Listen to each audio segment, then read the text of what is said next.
प्यारे विद्यार्थियों नमस्कार। ऑनलाइन कक्षाओं के अंतर्गत आज हम कुंती और कर्ण के काव्यांश का आगे के भाग का अध्ययन कर रहे हैं।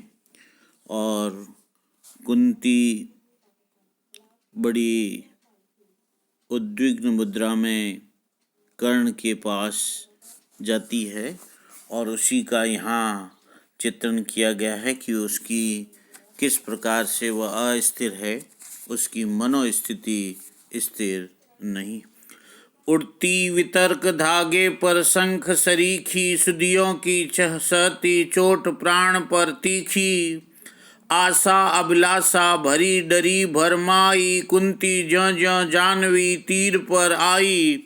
जानवी गंगा के तट पर जैसे वह आई, उसकी मनोस्थिति क्या हो गई है उसका यहाँ रामधारी सिंह दिनकर चित्रण करें। उड़ती वितर्क धागे पर शंख सरीखी, सुदियों की सहती चोट प्राण पर तीखी।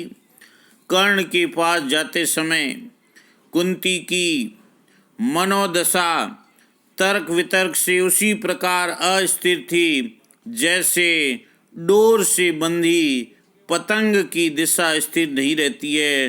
ठीक उसी प्रकार कुंती की मन स्थिति थी। उस समय उसका हृदय, उसके हृदय में पिछले भूतकालीन जीवन की अनेक स्मृतियाँ कठोर प्रहार कर रही थी। कहने का आशय यह है कि वह यह सोचकर व्याकुल हो रही थी कि मैंने अब तक कर्ण की ओर कोई ध्यान नहीं दिया और उसे अपने मातृत्व भाव से मैंने वंचित रखा। आशा अभिलाषा भरी डरी भरमाई, कुंती ज्यों ज्यों जानवी तीर पर आई। अब न जाने कर्ण उसे क्या कहेगा, मेरी बात मानेगा या नहीं।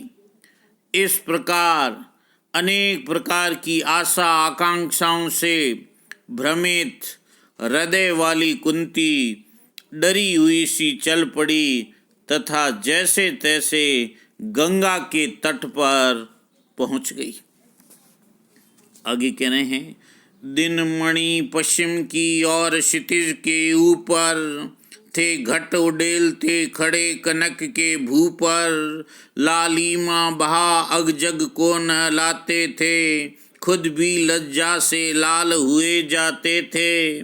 उस समय क्षितिज के ऊपर पश्चिम की ओर जा रहे सूर्य ने कुंती को कर्ण के समीप जाते हुए देखा। दिन मणि पश्चिम की ओर क्षितिज के ऊपर थे, घट उड़ेलते खड़े कनक के भू पर। उस समय क्षितिज के ऊपर पश्चिम की ओर जा रहे सूर्य ने कुंती को कर्ण के समीप जाते हुए देखा। थे घट उड़ेलते खड़े कनक के भू पर।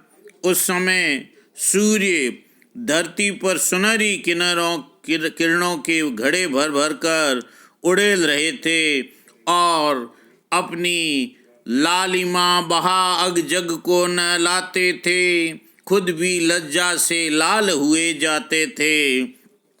उस समय सूर्य धरती पर सुनहरी किरणों के घड़े भर भर कर उड़ेल रहे थे और अपनी लालिमा से जगत के सभी जड़ और चेतन पदार्थों को नहला रहे थे। वे स्वयं भी ये सोचकर लज्जा से लाल हुए जा रहे थे कि मैंने भी स्वपुत्र कर्ण की सम्यक देख रेख नहीं की, पूर्ण रूपेण देख रेख नहीं की और कुंवारी कुंती को मातृत्व देकर उसे लोक मर्यादा के विपरीत आचरण करने के लिए विवश किया। राधे ये सांध्य पूजन में ध्यान लगाए।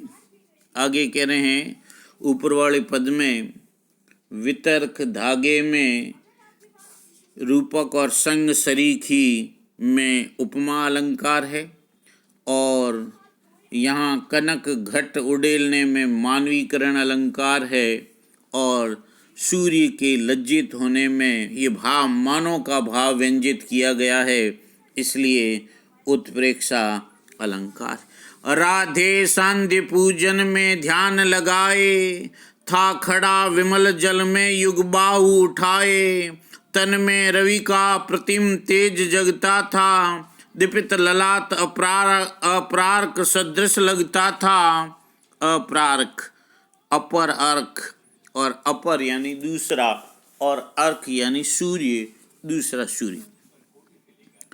इसमें अपनी भुजाओं को ऊपर की ओर उठाकर संध्या वंदन करते हुए कर्ण को व्यंजित किया गया है, कर्ण की शोभा का चित्रण किया गया है। और कवि रामधारी सिंह दिनकर कहते हैं कि संध्या के समय राधे सांध्य पूजन में ध्यान लगाए। कवि रामधारी सिंह दिनकर यहाँ वर्णन करते हैं कि संध्या के समय कुंती जब गंगा तट पर पहुंची तो कर्ण उस समय निर्मल गंगा के जल में खड़े होकर अपनी दोनों बाहों को ऊपर उठाकर संध्या वंदन में ध्यान मग्न थे, संध्या वंदन करने में लगे हुए थे। राधे सांध्य पूजन में ध्यान लगाए, था खड़ा विमल जल में युग बाहु। रामधारी सिंह दिनकर चित्रण करते हैं कि संध्या के समय कुंती जब गंगा के तट पर पहुंची तो कर्ण उस समय निर्मल गंगा के जल में खड़े होकर तथा अपनी दोनों भुजाओं को ऊपर उठाकर संध्या वंदन में ध्यान मग्न थे, संध्या वंदन करने में लगे हुए थे। तन में रवि का प्रतिम तेज जगता था, दीपित ललाट अप्रार्क सदृश लगता था। उस समय उसके शरीर में से अप्रतिम तेज चमक रहा था, यानी अत्यधिक तेज उनके शरीर से चमक रहा था। तेज की किरणें फैल रही थी और वह ऐसा लग रहा था कि उसका शरीर सूर्य के समान भाषित हो रहा है। दीपित ललाट अप्राक सदृश लगता था कि उसका शरीर सूर्य के समान प्रकट हो रहा हो। साथ ही उसका चमकता हुआ ललाट ऐसा कांतिमान था, ऐसा तेज से युक्त था कि जैसे दूसरा सूर्य आलोकित हो रहा। मानो युग स्वर्णिम शिखर मूल में आकर वो बैठ गया सचमुच ही सिमट विभाकर। अथवा मस्तक पर अरुण देवता कोले, वो खड़ा तीर पर गरुड़ पंख निज खोले।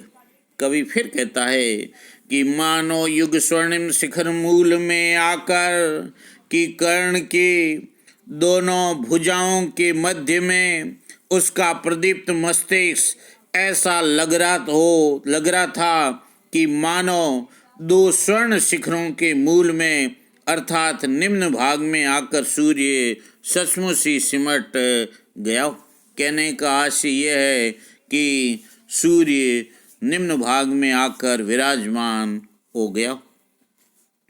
अथवा मस्तक पर अरुण देवता कोले, हो खड़ा तीर पर गरुड़ पंख निज खोले। और उस समय संध्या पूजन में लगे हुए कर्ण को देखकर लगता था कि मानो पक्षीराज गरुड़ गंगा तट पर अपने पंख फैलाए खड़ा हो और वह अपने मस्तक पर सूर्य के सारथी अरुण को धारण कर रहा हो। अरुण को धारण, सूर्य के सारथी का नाम अरुण है, जो कि गरुड़ का अग्रज बताया गया है। और कर्ण की दोनों भुजाएं गरुड़ के पंख मानकर मस्तक पर चमकती हुई लगती। अनुप्रास और उत्प्रेक्षा अलंकार। सुत की शोभा को देख मोद में फूली, कुंती क्षण भर को व्यथा वेदना भूली। भरकर ममता पैसे निष्फल नयन को, वह खड़ी सींचती रही पुत्र के तन को। कवि रामधारी सिंह दिनकर संध्या में संध्या वंदन करने में लगे हुए कर्ण को देखकर कुंती ममता से प्रसन्न होने का तथा कर्ण के विनत आचरण का चित्रण करते हुए कहते हैं कि सुत की शोभा को देख मोद में फूली। संध्या वंदन में लगे हुए पुत्र कर्ण की अनुपम शोभा को देखकर कुंती प्रसन्नता से खिल गई और कुंती क्षण भर को व्यथा वेदना भूली। और उस समय कुंती क्षण भर के लिए अपनी व्यथा और वेदना को भूल गई थी। भरकर ममता पैसे निष्पलक नयन को, वह खड़ी सींचती रही पुत्र के तन को। ममता के आंसू नेत्रों में भरकर वह अपलक देखती रही और अपने आंसुओं से पुत्र कर्ण के शरीर को सींचती रही।